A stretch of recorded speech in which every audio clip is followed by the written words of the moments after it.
My name is Estella Carpi. I'm an associate professor of humanitarian and migration studies at University College London. So before we continue, I'd like to express our sincere gratitude to the European Consortium for Political Research for making this webinar series possible. We've hosted two webinars already. This is the third one. I'm going to give you, like at the end of our webinar today, the details of the next as well. And we are really grateful for providing us with this important platform for dialogue and reflection on such important topics, especially in the current times. This event, I mean, as I mentioned, is part of a broader series that is whole designed to discuss academic freedom in the Middle East and North Africa, and also about people that engage with the region, do research on the region, have lived in the region, and of course, have a sort of connection with the MENA region. So not only scholars based in a Middle Eastern country, but talking worldwide.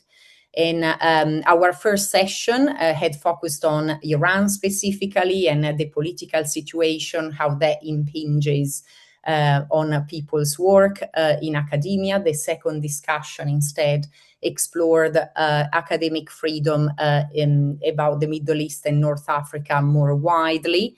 And today we're going to focus specifically on the gender dimensions and the gender implication in academic freedom in higher education across the region and beyond. And of course, how that relates to the impact of conflict, forced displacement, and geopolitical crisis on universities and scholarly communities worldwide. So also stay tuned for the last webinar in July. Before we move forward, I would just like to mention my colleague, also co-moderator, Dr. Insier Fani, that should be able to join us a little bit later today. She had an unexpected commitment today, so we will let her introduce herself later during the Q&A. But now it's my great pleasure to introduce you to our distinguished speakers. So first of all, we have Rola El-Husseini. Is an associate professor in the Department of Political Science at Lund University in Sweden, where she's been working since September 2017. And she received her PhD from the École des Hautes Études en Sciences Sociales in Paris, in France. She was also a postdoctoral fellow at Yale University in the US before holding several positions in other American universities.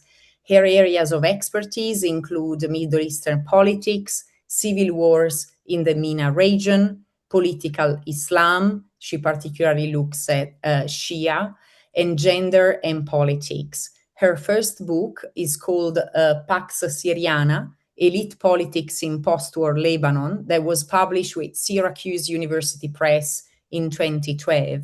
She's currently finalizing a book manuscript on women and politics in 8 Arab countries, something that I would like to hear more about for sure. And she'll be starting a new position at HBKU in Doha in the fall 2026. So it's actually quite soon. So let me also introduce to Dr. Negar Partow, so that we have the background of both our speakers today before getting started with your talks. So Dr. Partow is the CEO of Mira Consultancy and the Senior Fellow at the Center for the Study of the Middle East at Indiana University in Bloomington in the US. Her research bridges theory and practice by fostering dialogue among academics, government agencies, and communities.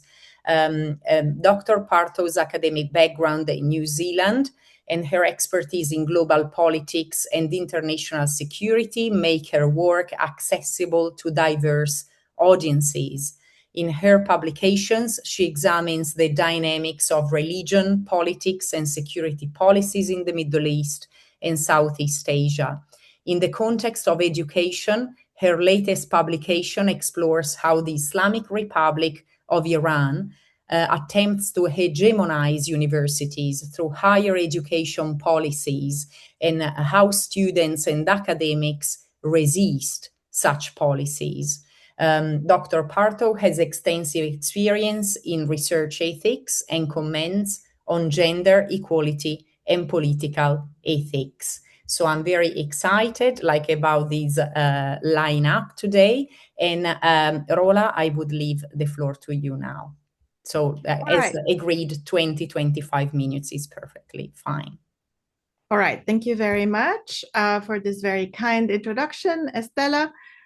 Good morning, everyone. I'm very grateful to ECPR for this very kind invitation. My talk today will be about the intersection of academic precarity and academic freedom. And I'll start by defining what I mean by academic precarity, which in my view refers to the uncertain, unstable, and insecure conditions of work and career progression. And it manifests mainly through contingent labor, low wages, and the chronic stress of short-term contracts. Precarity is not a uniform condition, but an intersectional architecture. Its weight, its texture, and consequences shift dramatically depending on who occupies the precarious position. And so, drawing on analyses of gender, race, and international scholar status, I want to argue that the most severe forms of academic precarity are experienced at the intersections of these axes. Women, particularly women of color and international women scholars, face compounded vulnerabilities that render standard narratives of what we call insecure work inadequate. But there's a more acute layer to this crisis, one that transforms the university from a site of inquiry into a site of what I could call a space of active intimidation. And for those who study the Middle East, this layer is defined by citizenship status, Islamophobia, and the systematic erosion of academic freedom in the world, especially in the period following the onset of Israel's war on Gaza. So for scholars from the MENA region, for Muslim academics, and for anyone who speaks critically about Israeli policy, precarity is not merely economic. It is a legal and existential threat, one that targets their right to remain in the country where they're working, their ability to teach and research, and ultimately their safety. And here, citizenship status and Islamophobia are not secondary dimensions of precarity. They are central weapons in the contemporary assault on academic freedom. And women subjected to these intersecting forces face the most severe vulnerabilities. The evidence of this chilling effect is stark and systematic. The Middle East Scholar Barometer, a biannual survey that is co-directed by Professor Mark Lynch of George Washington University and Professor Shibli Telhami of the University of Maryland, this barometer has been tracking the climate for experts in the field. And in the wake of the October 7th attack and the subsequent Israeli military campaign in Gaza, their findings have revealed a crisis of self-censorship among US-based scholars. The sixth iteration of the barometer found that a staggering 82% of all US-based respondents reported that they self-censor when speaking professionally about the Israeli-Palestinian issue. Among assistant professors, so those on the tenure track, those that are more vulnerable, this figure rose to 98%. And the direction of the self-censorship is telling. Just over 81% of those holding back said they primarily suppressed their criticism of Israel, while only 11% said they held back from criticizing Palestinians, and a mere 2% cited criticism of US policy as the main concern. And so these findings demonstrate that the precarity of academic freedom is not evenly distributed. It operates as a structural filter, one that systematically removes certain perspectives from public discourse. And as the crisis escalated, the chilling effect only deepened.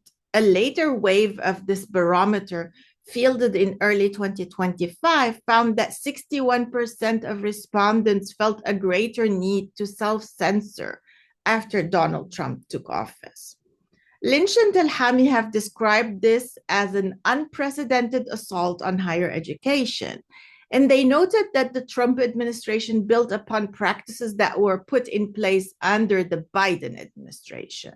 So this is not something new. The Trump administration, however, has used investigations into alleged anti-Semitism, the cancellation of grants, and the intimidation of institutions of higher learning, most notably Columbia University. They've done this to rapidly accelerate this assault on free speech and academic freedom. Lynch and El-Husseini conclude that a notable quiet has settled over higher education in the US, with international students and international faculty going silent for fear of losing their visas or worse. And this atmosphere of fear is a form of precarity that targets the core of scholarly inquiry. It directly threatens intellectual freedom and the ability to pursue research without fear of retaliation. In a recent book, Mark Lynch has argued, the book is titled America's Middle East. He has argued that crackdowns on academics and students seen to criticize Israel have constituted an attack on academic freedom that is more serious than anything we have seen since the McCarthy era. And he locates this assault within a broader pattern of US imperial myopia, a consistent failure to understand the consequences of its actions in the region or the importance of Arab public opinion. And so the university recently, rather than being a bastion of free inquiry, becomes complicit in this repression. And the weaponization of citizenship status has become the sharpest edge of academic precarity.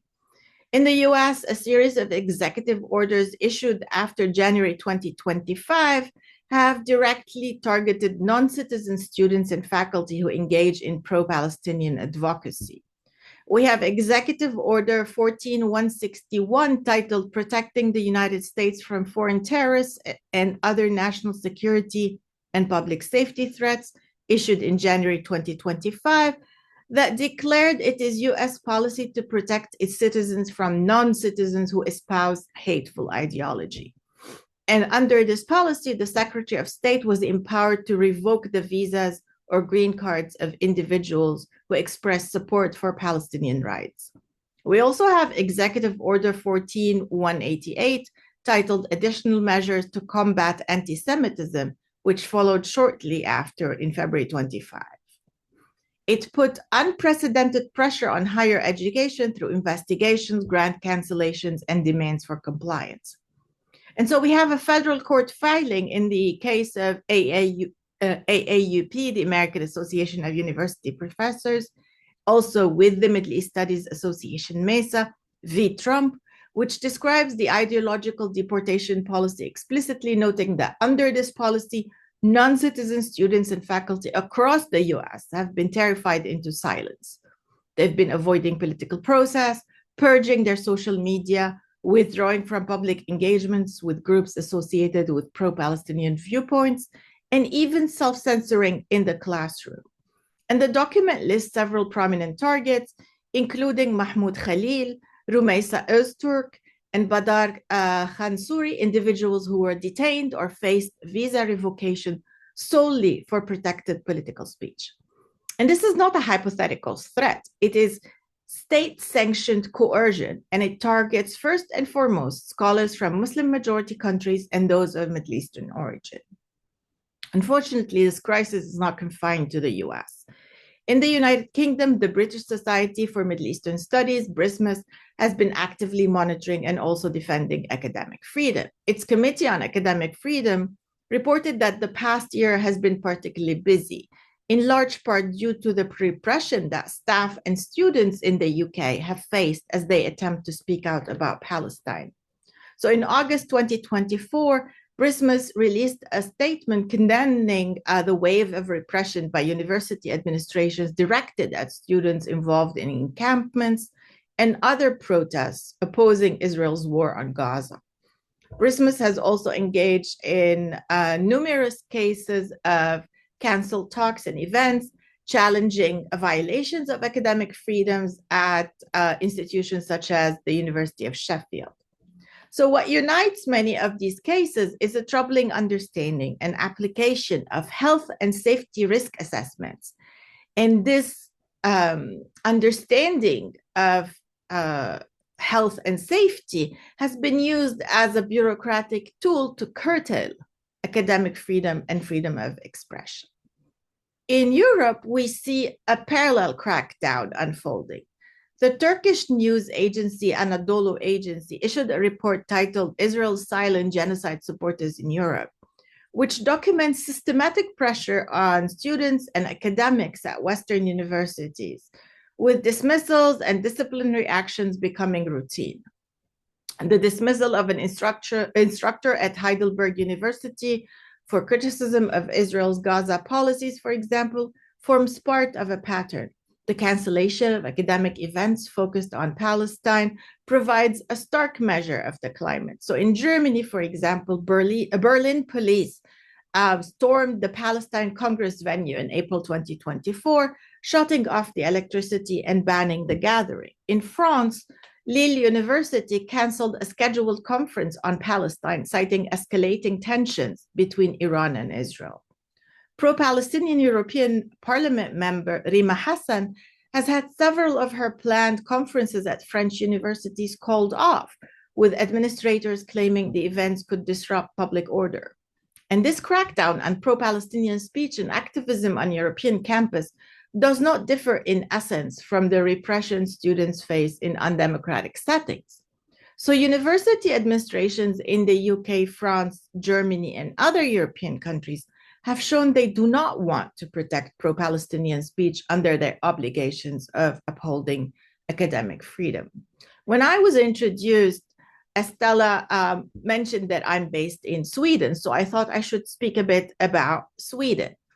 In Sweden, the suppression of pro-Palestinian speech does not occur through isolated incidents, but through a coordinated system of bureaucratic, legal, and professional pressures. The Swedish case offers a particularly instructive example of how a society with a strong constitutional commitment to free expression can nevertheless produce a deeply chilling climate for those who speak critically of Israeli policy.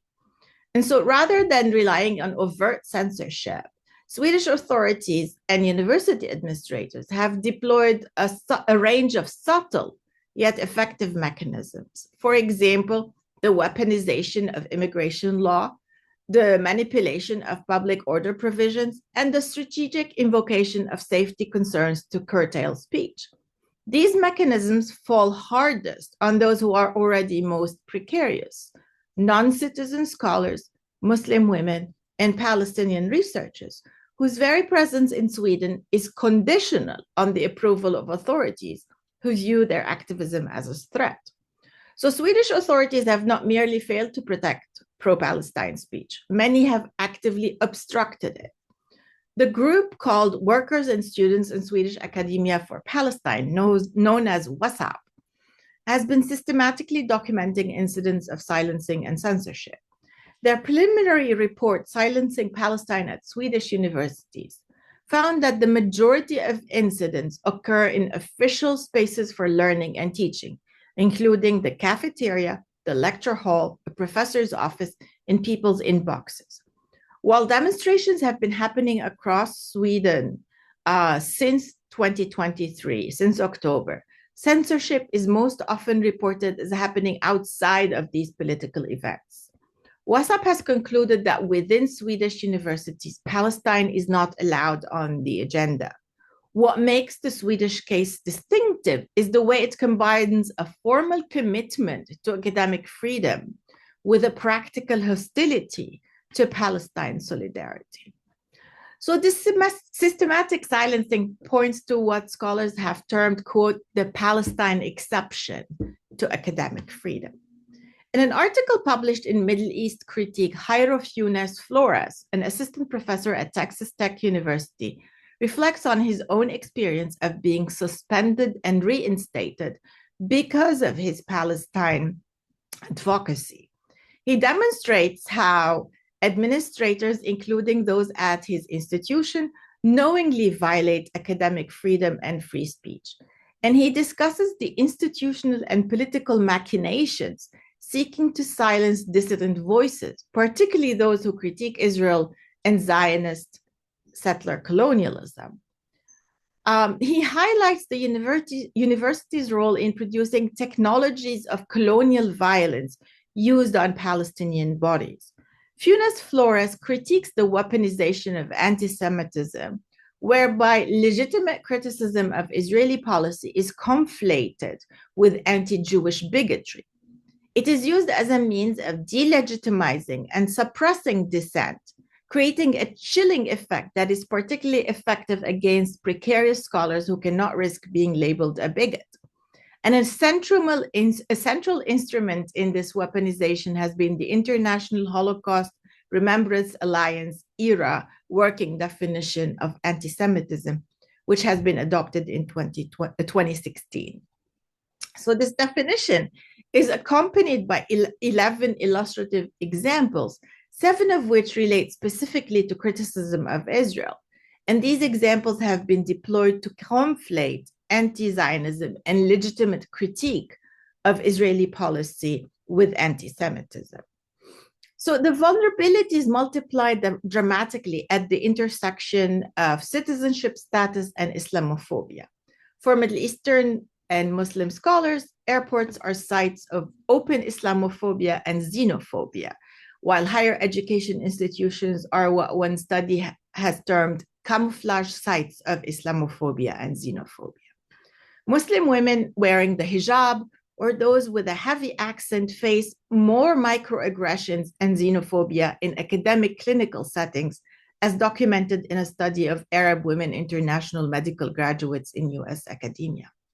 For a female international scholar on a temporary visa, a visible marker of religious identity, such as the hijab, can trigger scrutiny, complaints, and ultimately contract non-renewal. The unwritten norms of professional evaluation become instruments of discrimination. A single teaching evaluation coded as aggressive or hard to understand because of a foreign accent can end a career. And Muslim women receive such coded feedback disproportionately. The fear of being labeled anti-Semitic, a charge that is weaponized against legitimate criticism of Israeli policy, adds another layer of intimidation. Scholars who are already precarious because of their visa status are especially unlikely to risk that label. And so the coloniality of academic freedom, as described by Funes Flores, disproportionately impacts scholars of color whose research may challenge the structures of power. And the Palestine exception does not operate in a vacuum.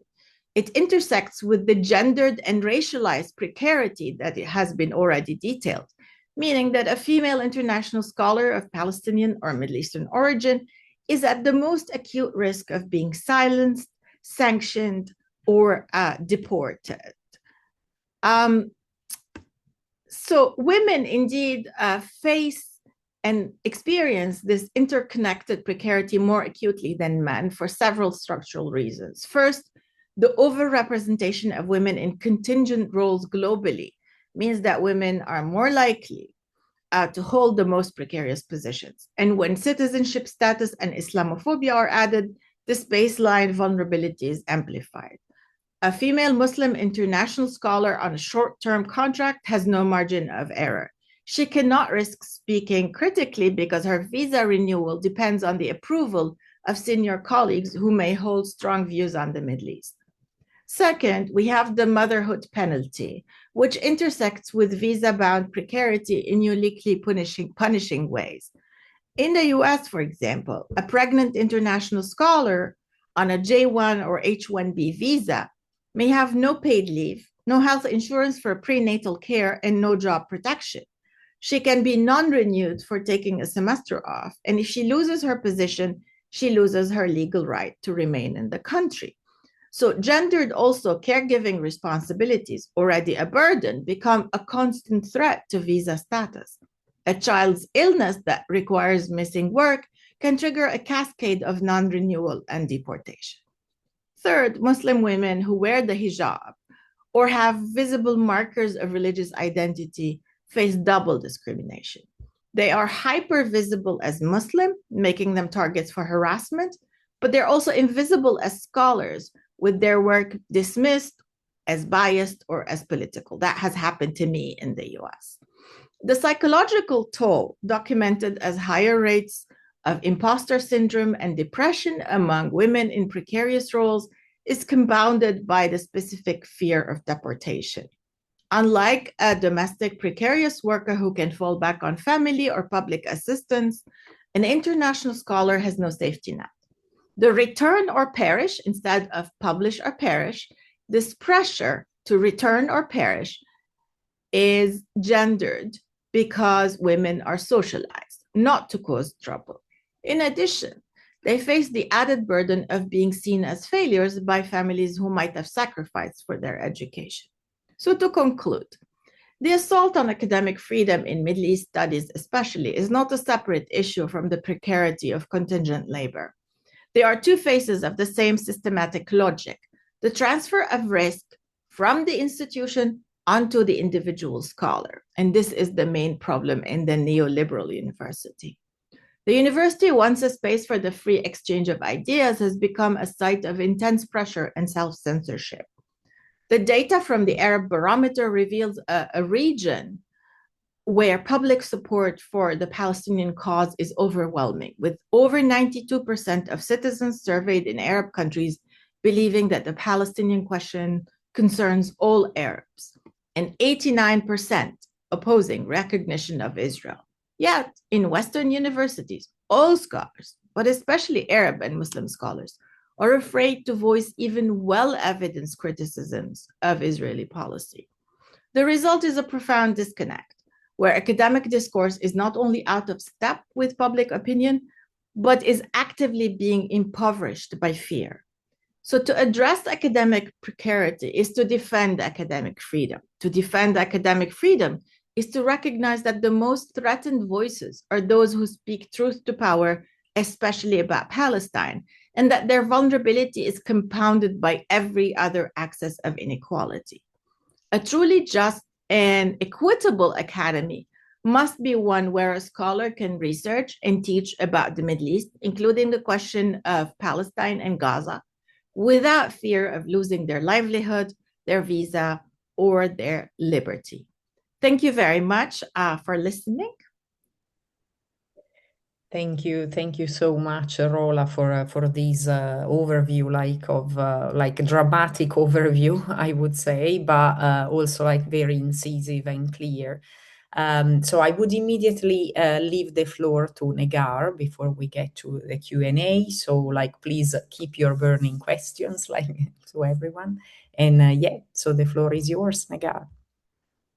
Yes, hello. Greeting to everyone. Thank you for joining us today. And I'm very grateful for Stella and Insia to organize these discussions, particularly now in the time that even in the most intense conflicts and situations in the world, women's voices are not heard at all, and we have never been a part of the decisions of peacemaking.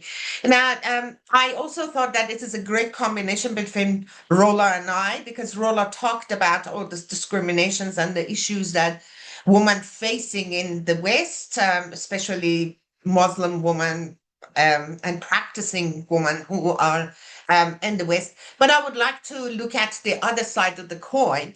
And I prepared my presentation in a way that Iranian women are treated in the Islamic Republic. To a degree, some of these patterns I will talk about can be seen in different parts of MENA.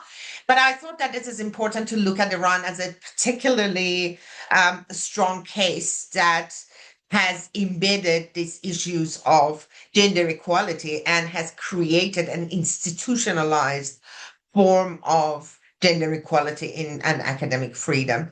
So let me start by giving you some some of the definitions that I have used in this talk. So academic freedom in its fullest theoretical sense is the condition under which knowledge can be produced freely, critically, and in the service of human dignity and justice. It's the foundation upon which universities claim legitimacy. And we often think about university as a spaces of truth-seeking, critical reflection, and the cultivation of democratic citizenship. So that's kind of the base of all our liberal institutions. Now, when academic freedom is secure, scholars and students can question power, challenge dominant ideology, and explore marginalized perspective, also contribute to the public good by producing and disseminating knowledge, something that Rola also kind of referenced in her talk. But when academic freedom is compromised and some of the voices are silenced or certain topics are censored and certain bodies are policed, the university ceases to function as a space for open inquiry and becomes an instrument of ideological control. In this sense, academic freedom is a collective condition. So that's how I see it, as a collective condition that determines whether knowledge itself can serve the purpose of liberation rather than domination. So we do have a swing and a change between this domination narrative, liberation and domination narrative that I am hoping to explore a little bit further in this talk. Now, this theoretical significance of this academic freedom in the case of MENA, to a degree lies in its connection to the broader woman, peace, and security agenda, which is articulated in the United Nations Security Council Resolution 1325. So the resolution has 4 pillars of prevention, participation, protection, and relief and recovery, which are in essence about the conditions under which women can participate fully in all aspects of public life, including education and knowledge production. So these two at the international policy level and at the theoretical level are very closely connected.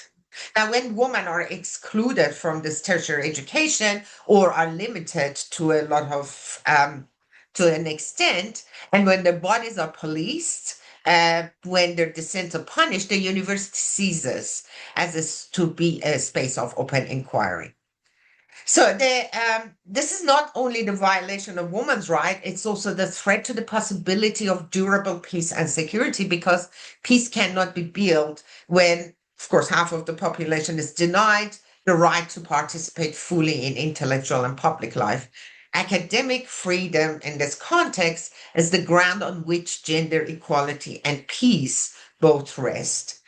Now, gender equality as a theoretical and normative concept has evolved from the principle of formal non-discrimination into a more transformative vision that demands the restructuring of power relations, institutions, and knowledge system.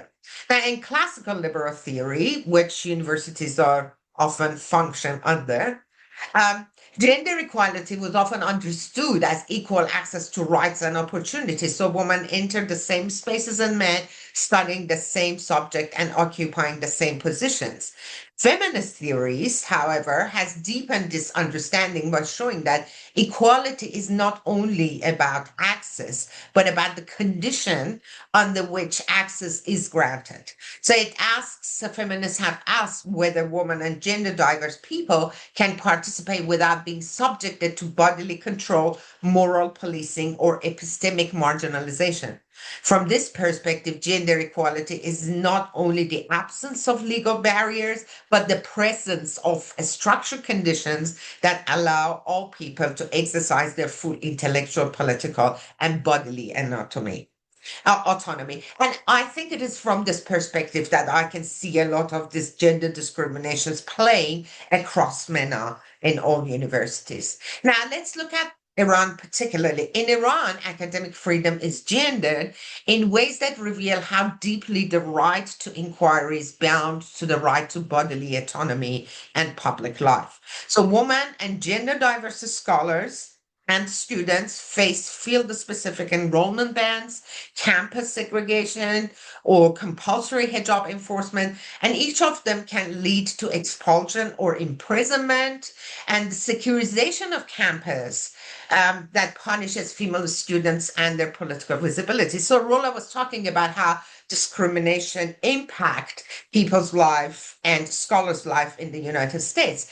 In Iran, in the context of Iran, you can be executed for asking questions about the policies of the state or any tenet of religion, or in fact, anything that requires critical thinking. So the idea of having a critical thinking institution is inherently against the ideas that they have, whether it's in the about politics or in religion. So in both domains. Now, so these are not really an isolated policies. They are part of a comprehensive system of gender apartheid that uses the university as a site where gender hierarchy is reproduced as knowledge. And you can see the examples of this is what Taliban has did. So Taliban completely removed women from studying at all in Afghanistan. And I think it's important that we all be concerned about that. In the Iranian case, it's more about how you can create a gender apartheid situation by having women, but ban them from going to some specific topics or subjects, make sure that they have a more quota for men than for women, make sure that there is always a glass ceiling in every step that you want to improve. So these are the institutional models that they inherently impose on people with either if they're woman or gender diverse. So when women are denied access to certain fields of studies and their entry to classroom is conditioned to, for example, religious compliances, and when they're punished for this, the university really loses the capacity to do its main function, which is critical thinking. Instead, and this is actually, in fact, the hope of the regime, is that instead the regime wants to use us universities as a site to produce knowledge that legitimizes the state's vision of gender and morality. Now it reinforces the very hierarchies that exclude women in the public, in politics, and ever. So you can see a very integrated relationship between how you can exclude women from education and gendered academic freedom, and how this can feed into a major political discussions about politics, national security, and all the other aspects. So the struggle for academic freedom in Iran, which women have been pursuing as well as men, is inseparable from the struggle for gender equality as a whole in politics. So without women's right to participate in the intellectual and public life, academic freedom actually remains a very empty promise. So when United Nations Security Council 1325 was adopted, unanimously by the United Nations Security Council on October 2000, it marked a pivotal point, or at least it was a hope for feminists to mark the pivotal point in the evolution of the idea of peace and education and women's rights. It was the first resolution to recognize women's central role as change agents in advancing international peace and security. Now, so the resolution, in fact, reaffirms the important role of women in preventing and the resolution of conflict, peace negotiation, peace building, peacekeeping, and humanitarian responses, and post-conflict restructures. Now, if you look at across MENA, you see pretty much either non-existence of women in every major conflict you can think about. You can either see since 2000, you can see no existence of women, or in very few cases when women have pursued and pushed to be a part of discussions post-conflict, they never got involved in the major discussions.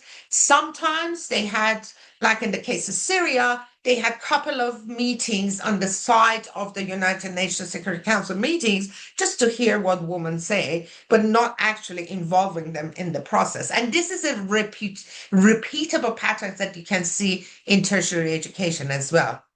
Now, so this is In practice, what you see as a gendered biases in tertiary educations remains a profound gap between the normative achievements of United Nations Security Council 1325 across MENA and the lived realities of women and gender diverse scholars, students, and activists in the context of authoritarian control, religious control, and gender repression. So much has been accomplished normatively on this resolution, but there is still a long way to go to implement the agenda in practice, particularly in conflict zone and under authoritarian regimes like the Islamic Republic. Now, so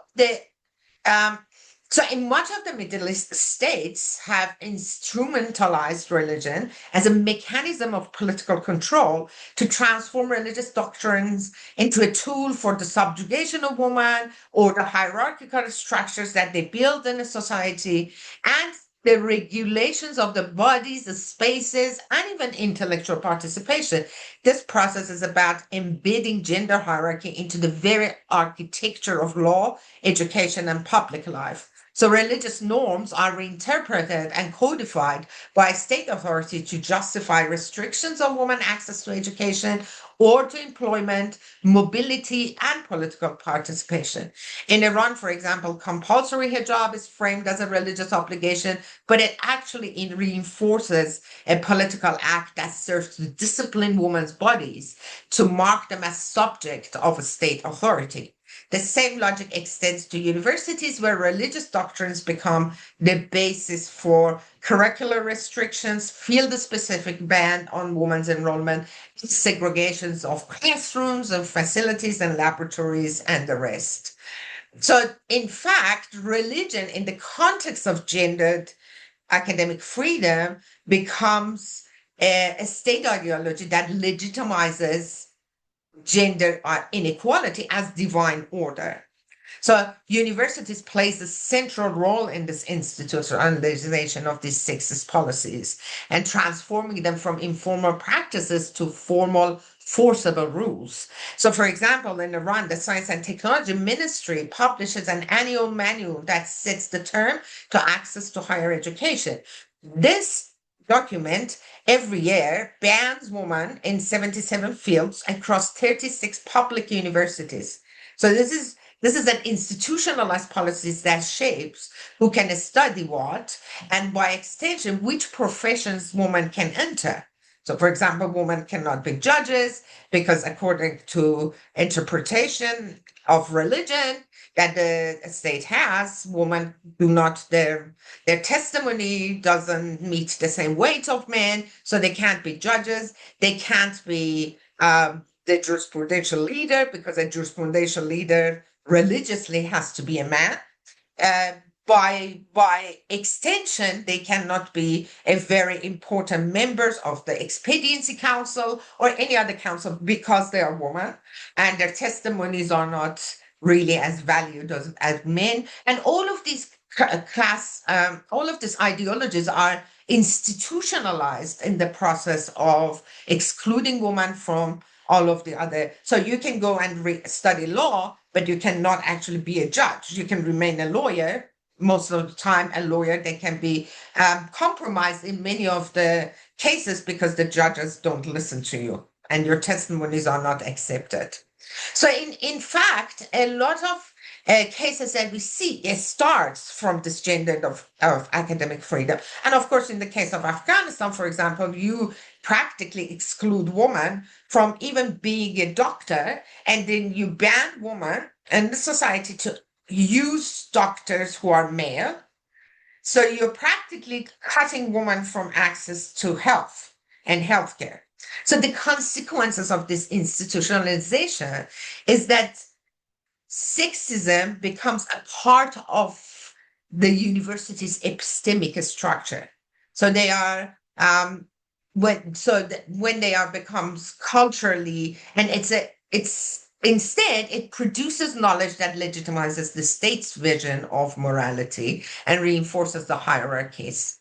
So the gender dimensions of academic freedom should not be reduced to a narrow set of curricular restrictions and informal biases in the context of MENA, they should begin with the fundamental question of whether a woman can enter a classroom, enroll in a university, pursue a field of study that they want without being punished for how her body is presented, how her testimony is accepted, whether she has political visibility or not. Now, the state's enforcement of modesty, what they call modesty laws, across the region mostly, the imposition of quotas, bans of women's enrollment in specific majors, and the securitization of campuses make university a site where gender discipline is enforced as a part of biggest project of political control. So I just cut the rest of it, and I will talk to you about the conclusion that I wanted to make, and then I open the floor for discussion. So what I wanted to say is that there is a connection between the institutionalization of gender studies in universities across the region. But I used Iran as a particular case because I understand Iran is a very authoritarian system who is institutionalizing these cases very publicly.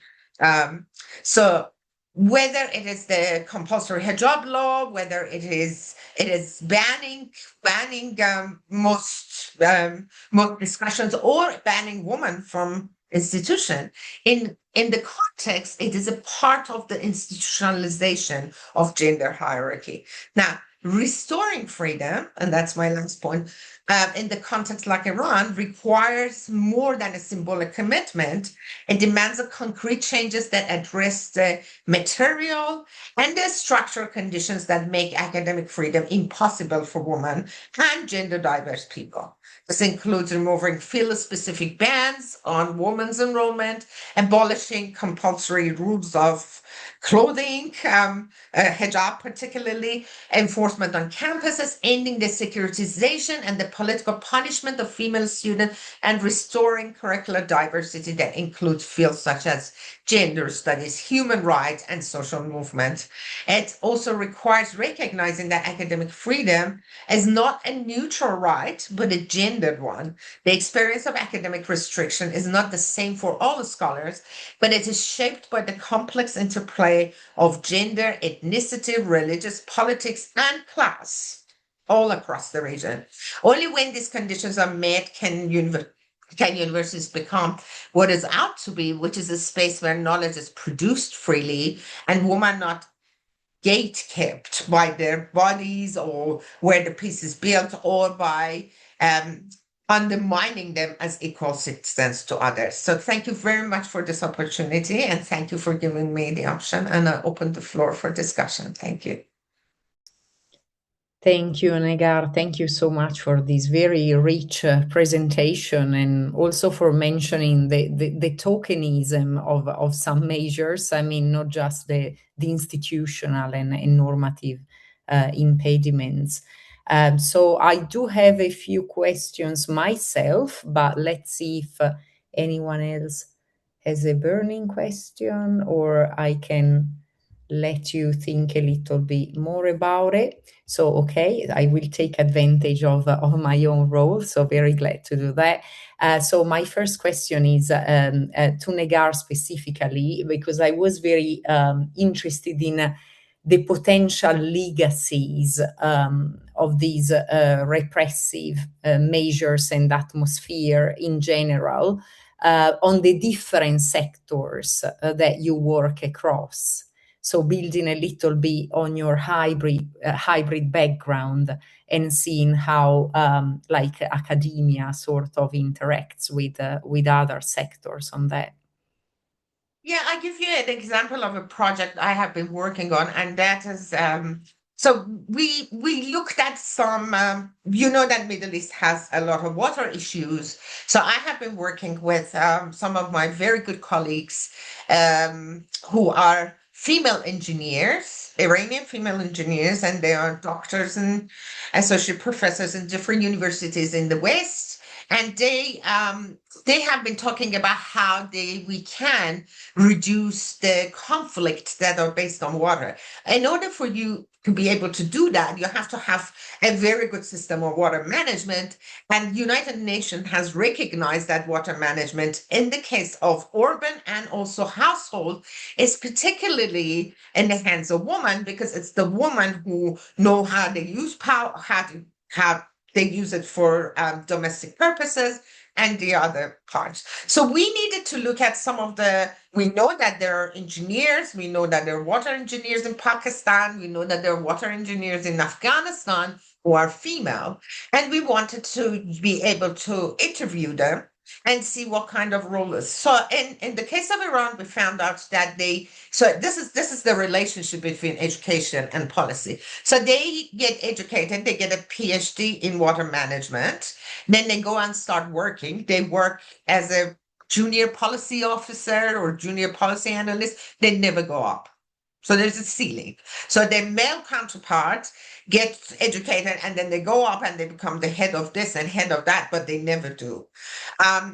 In the case of Pakistan, the majority, at least 95% of female who become educated in water management, they also never get posts that involve decision-making processes. So this is also links you to that United Nations Security Council. So they are I often call it as a supporting actress position. So you're always in the supporting actress position, making sure that the gentleman's decisions in the policy is supported, or you're taking notes.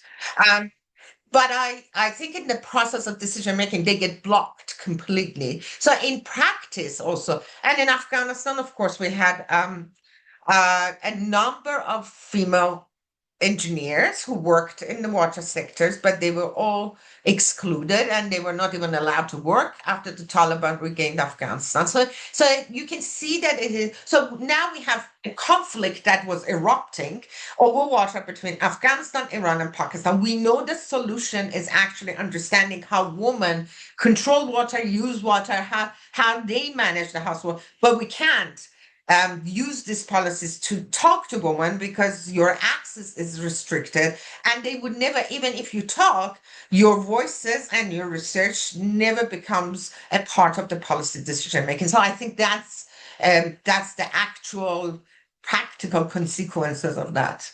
And the UN never criticizes governments for that, even though they are very concerned about water management globally. So this really speaks to what happens like in the managerial structure of universities as well, although this is something that we are less exposed to directly, or not all of us necessarily. Yeah, thanks for this very exhaustive answer. I do have a question for both, but let's see if anyone wants to drop like even just a comment, like sharing your thoughts in the chat, or you can unmute yourself, I think, because I did leave the option open. So let people have a little bit more time. So I do have a question for both. So if you can share some examples of care-based and collective or individual strategies that scholars have been developing to resist specifically the gender discriminations on academic freedom. And we mostly focused on women, but we could easily like talk about LGBTQ plus, like if relevant. So Rola, maybe like if you can. Yeah, I'm kind of thinking about what kind of gender, care-based strategies and to resist gender discrimination. I'm trying to think of recent examples, but honestly, I'm pulling a blank on this because I don't think we are there yet. I think the precarity is such that women are still unable to band together and resist. It's still each man for his own. I have not seen any such care-based resistance. I have tried to implement it in the sense of I am very supportive of younger scholars, especially female scholars from the region. And I know other women like me, but I think these remain at the individual level. These are not institutionalized in any way, shape, or form. So I'm not sure I'm answering your question. And also, some examples, like if we do have some examples that we can build on, that we all struggle to identify for sure. I mean, the level of repression, is unthinkable to this extent. Yes. So I think we need to reimagine probably collaboration as a feminist act, maybe, especially among women, and especially maybe among women from the global South.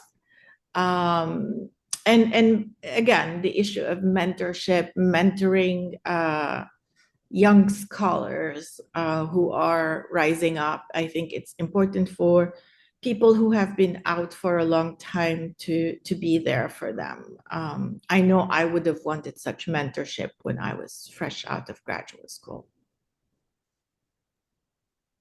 Thanks, Rola. Negar, would you like to add any thoughts to this? Yes, I think we were in the same situation that Rola was talking about until 3-4 years ago. So we were all fighting individually, going to the care batch like our students and our younger generation. But then we found out that we really need to get our acts together. And we developed a community called the International Community of Iranian Academics. It was established about 4 years ago. We wanted, our main purpose is to be the voice of students, particularly in Iran and Afghanistan to a degree, as much as we can. But our point is to make sure that we are not subjective, that we are passing the voice, and we do quite a lot of range of different activities, from writing statements and petitions to government organizations, international organizations, and different parts, to actually set up webinars with policymakers and different members of the parliaments of different countries, thinking about how they could contribute, to actually talking to academics who deal with a lot of students from the Middle East who sometimes get trapped into conflict. We write to universities, we set up fundraising events, we even we promote people's work and students' work. And then we found out that because the women are excluded, but also a lot of students are excluded from having access to new technological ideas or even something like data analysis. We set up an online school, which is free. It is in Farsi language, so we can have students from Afghanistan and Iran and Tajikistan or Persian speakers to come and learn for free. We do volunteer work, so we provide some volunteer education, and students can come from different parts of MENA who are Persian speakers to use these services. Sometimes we do have problems because internet gets cut off. And at the same time, we also found out that we can't wholly focus on one thing. We have to do a lot of different things. So we do education, but we also raise awareness. We do webinars. We participate. We publish academically. And we also make sure that our voices are heard with different governments, organizations. And sorry, I think Noor had a question, and I will. Noor, would you like to ask your question? Sorry, I saw your hand. Yeah, Noor, feel free to pose the question, like if you. Thank you very much for giving me the floor. And this is my son's name. It's not me. I'm Sena. It's because my son usually uses Zoom for his own lessons. So I'm a third-year PhD student in Warwick University, and I'm doing my PhD on the gender subjectivities of Islamist women who were part of the Egyptian Revolution in the 2011, 2014 time. And I'm now in the process of writing my PhD, and I just found this topic really, really interesting to me, because this is what I've been also concerned with in my theory chapter and also in the chapters that I'm writing so far. I'm asking Negar about the two terms that she raised in the very last bit that I attended from the presentation, which is the securitization of religion and instrumentalizing religion for justifying gender inequality. I'm studying the Muslim Brotherhood and how similar mechanisms are undertaking or have been in place for long decades for women who were part in this community and were also part of the Egyptian Revolution. And what I'm looking at is how the revolution and afterwards have made this securitization questionable, but also how it raised the mirrored image of the same instrumentalization of religion by the state in order to establish a certain identity hierarchy in the Egyptian society, for which the Muslim Brotherhood have been also trying to establish another challenging identity structure. So my question is, can we see this instrumentalization of religion or securitization of religion as a multiscalar process that is not only taking place through the state or some Islamist communities or certain communities, but also in relation to one another? So Tariq al-Bishri, if any of you have been around or familiar with, he's a legal historian in Egypt, and he was talking about a very nice point that maximalism in religion stays as long as Westernization stays. يبقى الغلو ما بقي التغريب, in his words. And the thing here, this sort of like raises how securitization can be done by different actors on certain scales in order to undo one another, and how women can be trapped in these scales of readings of religion by the state, by the communities, and by the broader national community that may not be an Islamist community per se. So can you help me with this dilemma that I'm also tackling in my thesis? And I would be very much happy to also consult this with you maybe later as well. I'm very interested in it would be a pleasure. Yes. Sure, definitely. I would love that, because this was a question that actually made me wonder about this idea of securitization of religion and how you can. So securitization is, its main characteristic is that it has a very emotive language. It uses emotional languages. It talks about ghaira, and it talks about protection. It talks about defending. It's very value based, and because it is very emotive and it is very value based. Now, you understand that in the normative studies of conflict and security, we always think about security in a very Hegelian term, that it is the highest kind of logical practice of humans. Well, that's completely wrong.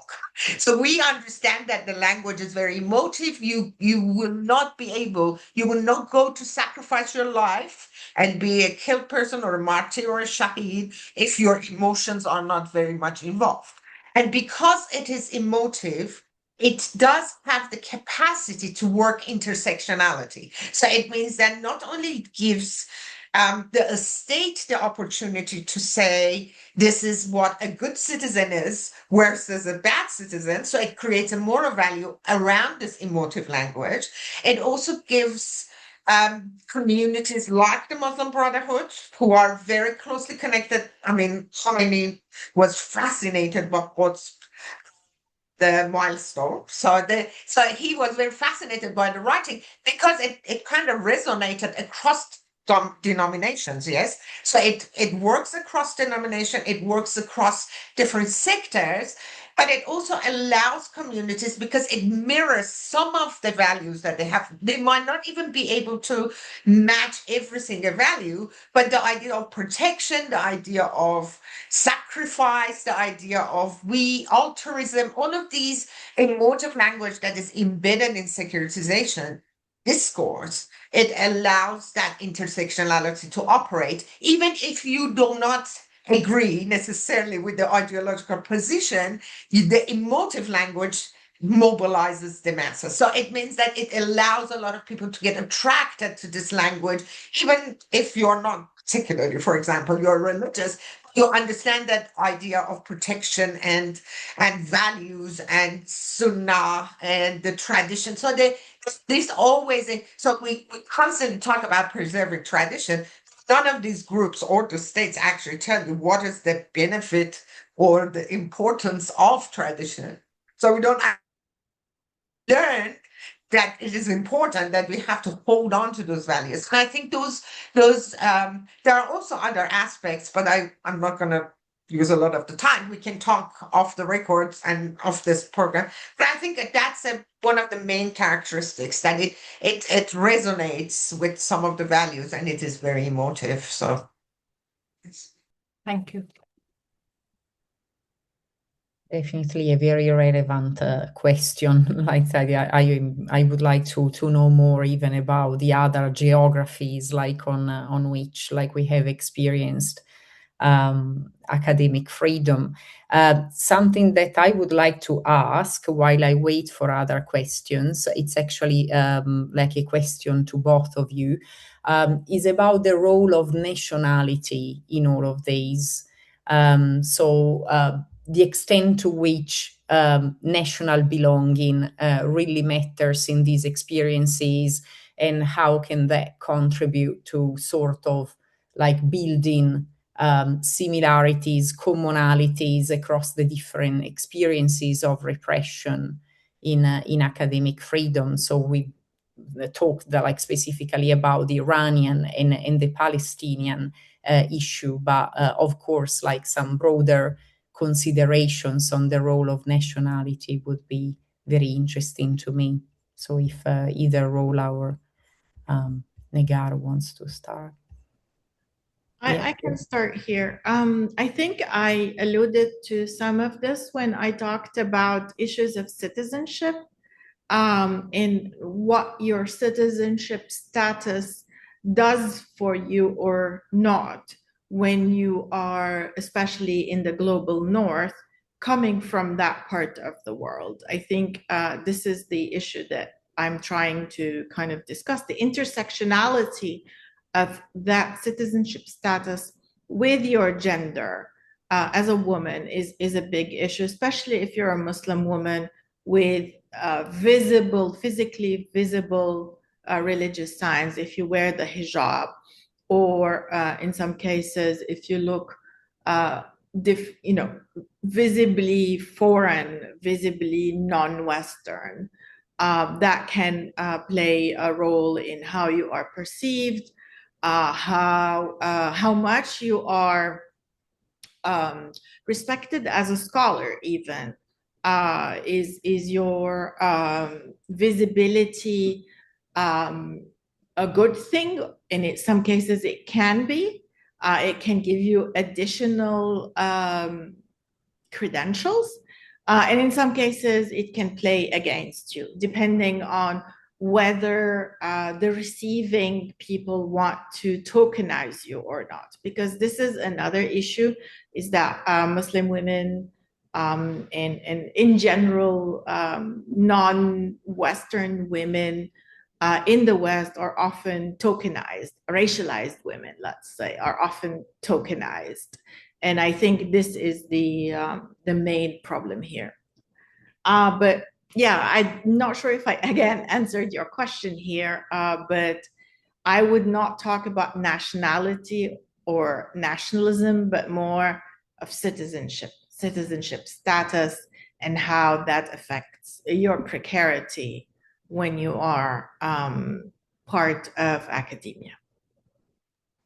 Oh, that does speak like to the overall idea of belonging and like citizenship more broadly speaking, like also as a sort of omnicomprehensive social contract, right, between the individual and the geography they inhabit, but it can also be about like the political membership, like in the place where they are. So that's very relevant. Like I think it was, a territorial citizenship, like is a concept that comes to be very helpful here as well.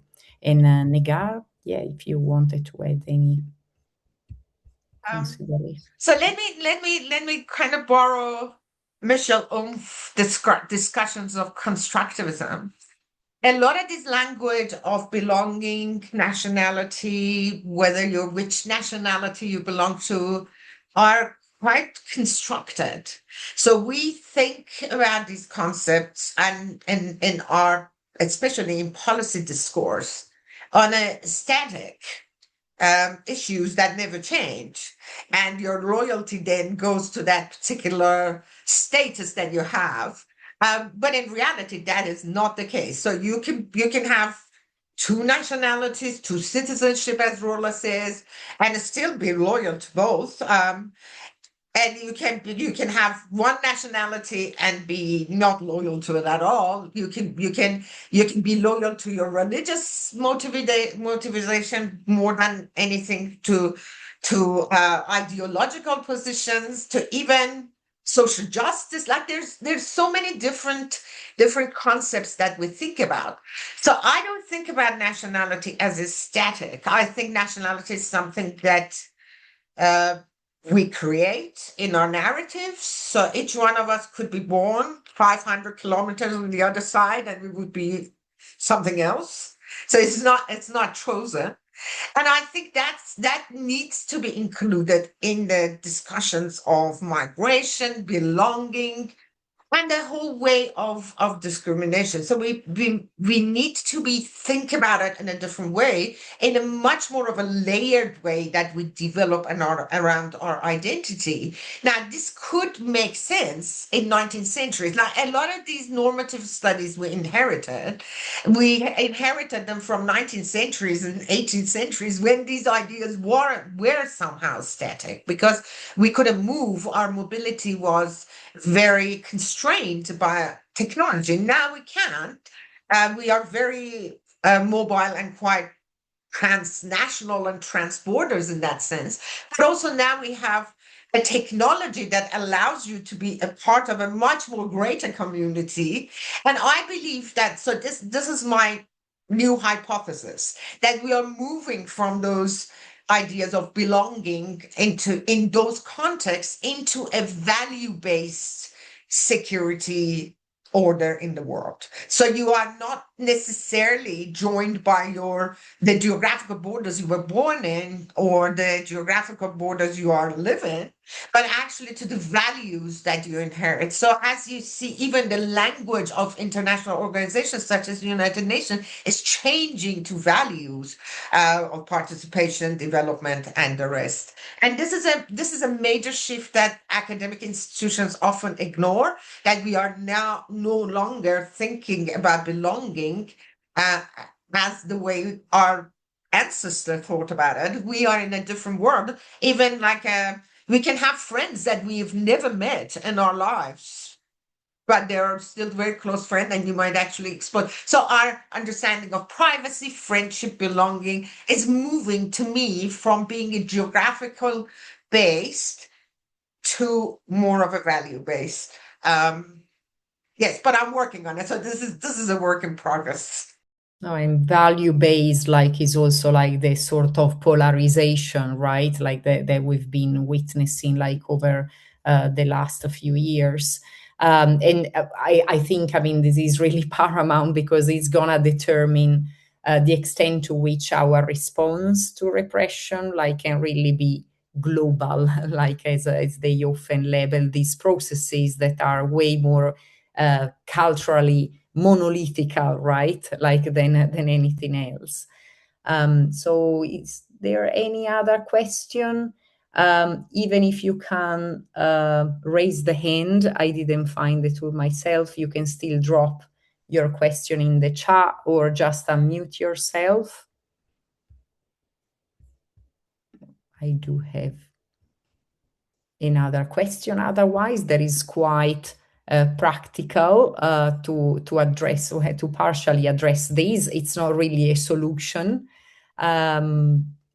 probably like calling like even attempts at making things better, like solutions, is a little bit of a stretch. But I was wondering if you know any specific fellowships, scholarships, or support schemes that support women and LGBTQ plus communities affected by like any sort of violation of academic freedom, or something that can relate to that. I can start. I'm not aware of anything like that currently.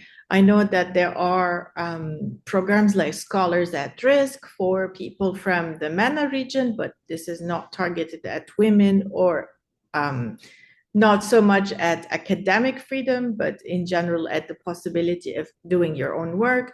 There are some fellowships for people from Palestine in the UK. They're mainly targeted at graduate students and PhD students who want to study in the UK. But I've noticed that often these students face visa issues. So even when they get the fellowship, they cannot often come to the UK because they cannot get a visa from the Home Office. But I'm not aware of any fellowships that specifically target women who are affected by issues of academic freedom. Negar, I don't know if you have any ideas. So what our experience is that absolutely, Rola is right. We don't have any particular, we have some general programs. There's nothing particular about women, nothing particular about woman in MENA at all.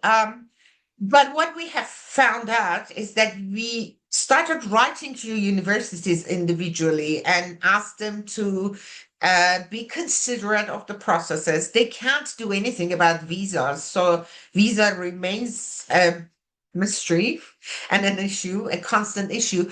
But we have had some success with some universities to accept to either postpone or kind of give them a little bit of time to get there. We still haven't been able to manage that. I think that requires a global push from academics and maybe all of our organizations to get together and actually have a solidarity in our actions and to write that this is what we want. We might be able to talk about these to some of the organizations, but as you know, most of the universities in the West are private or semi-private, and they do not actually they can dismiss the laws, not the laws, but some of the regulations. So that's another challenge that we have. But yes, maybe it is time to build one. No, thank you for these. Like I struggle myself to identify these schemes over the years. I mean, rightly, because we normally associate academic freedom, the lack of academic freedom, with political persecution more broadly. But especially like after your interventions today, we do see that it's really difficult also to identify safe geographies in that sense of the term. So it's there are a lot of tokenistic. Yeah, can I just mention one point? We found out that our voice individually didn't carry that much weight. Since we have developed ICOIA, the International Community of Iranian Academics, institutions have tendency to listen to institutions more, or take you seriously, or think about that they are somehow committed to answer. If you fight individually, they can completely exclude you or ignore. But we notice, and that's one of the reasons we thought about the building of ICOIA and how we can develop it, because it's a volunteer work. It has a lot of hard work and requires a lot of determination by your personnel or people who are volunteer for your organization. But we also know that if we fight individually, we would never actually have the chance to have a voice. So organizations, setting up an organization, an NGO, a volunteer-based system that brings your voices together for that particular advocacy work that you want to work on is invaluable. That's what the best thing is. Not only that, it psychologically helps you to think about that you're not alone, and we do have other people who care and other academics who care, because many of them don't. But also it allows others to feel more committed and obligated to respond to you. So yes, organizations are fighting alone is very difficult, I must say. Yeah, this is another great point, like this blurred line, like between what is informal, what is institutional, and only the institutional is addressed eventually, if it ever gets addressed. So yeah, I know like of many cases of informal pressure. That is also like a further question that we could dig into about this. Very difficult to battle against informal pressures of any sort vis-a-vis institutional decisions and more systematic discriminations. Rola, not sure if you wanted to speak to this question as well. No, I think I'm good. Okay, so like anyone that would like to drop a comment, like something that you're like particularly interested in, or like I do have like another question, of course. I think Jonathan wanted to ask a question. I could take one if that's okay. Oh yeah, of course. Yeah, thanks. yeah. I haven't seen your hand raised. It went up and down. My question's actually for Rola, and I really appreciated the comparison of the United States and the European higher education systems for the silencing of pro-Palestinian voices. And I guess I was hoping to hear a little bit more about whether overall you see fundamentally more similarities or differences. And if there are similarities, do you see at least differences in terms of how it's deployed, that's systematic, so to speak? Do you think the Swedish experience is indicative of a more European approach to this relative to the way US universities handle it? Or do you think at its core, it's more similar than it is different, so to speak? Thank you. Thank you, Jonathan. I think they're quite dissimilar. I think in the US, it's much more in your face, anti-immigrant, anti-Muslim, anti anything that does not toe the line of the policy of the Trump administration. I think in Europe in general, and in Sweden more particularly, I mean, we shouldn't generalize. I think some countries are different. Germany is much more in your face repression, for example, than Sweden. But Sweden has been very careful in how it has dealt with this issue, even though, as you know, the Lund, so there was an encampment at Lund University a couple of years ago, and the rector basically ordered basically got the police involved and ordered the encampment to be dismantled to allow for the doctoral graduation ceremony to happen, because it was kind of on the way to where that was going to take place. And so, I mean, there has been also a lot of police brutality involved in Europe, in Germany too. But I think in general, the instruments used in Europe to repress dissent have been much more subtle. They have not used executive orders in such instruments, but they have also used, like the US, the threat to citizenship. So there is a case of a Palestinian origin student at Chalmers University whose citizenship application was denied by the migration agency because of her pro-Palestinian activism, not for any other reason. So she organized some protests at her university, and 4 months later, her citizenship application was denied. So I think there are some similarities, but also some differences between the two cases. I think Europe has been a bit more subtle about it than the US, and maybe also less advertised. It has not been as much in the press as it has been in the US.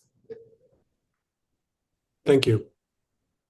Thank you so much, Rola, for this response. That also makes me think again, like of geographies, the role of national culture, institutional culture in different geographies are addressing all of these, and how like we can really sort of like counter these like through transnational solidarity, and yeah, how nuanced, how diverse like that experience becomes. So we've come to the end of this webinar today. So special thanks to our speakers, to you, Negar and Rola. We are very grateful for the time, for the knowledge shared, and for engaging like so much with these important issues nowadays.